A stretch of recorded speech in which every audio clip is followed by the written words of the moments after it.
Et vous savez, FCBE est un parti, en dehors des partis de la mouvance, qui a participé à toutes les élections. Élections communales, présidentielles et législatives. Et donc nous avons pratiqué les réformes. Nous avons suffisamment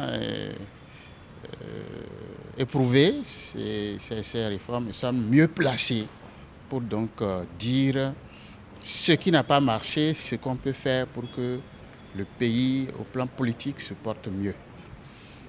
Nous avons des élus aussi, et donc au regard de tout ça, nous avons estimé qu'il faut qu'on nous associe au débat. D'abord sur le code.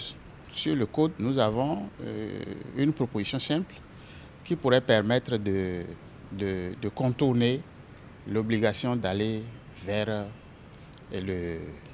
la révision de la Constitution. Nous pensons que si nous touchons à l'article 41, alinéa 11, où il est dit que la Sénat dispose de 8 jours pour donc étudier les dossiers, on pourrait allonger à 12 jours.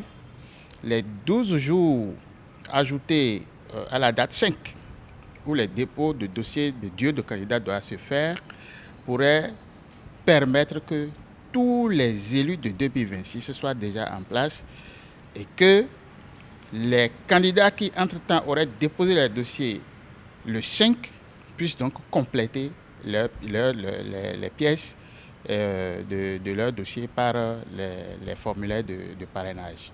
C'est une proposition que nous faisons. Mais nous ne nous limitons pas à la question de parrainage. Nous pensons qu'il y a bien d'autres modifications à apporter à la loi, telles que le montant des cautions.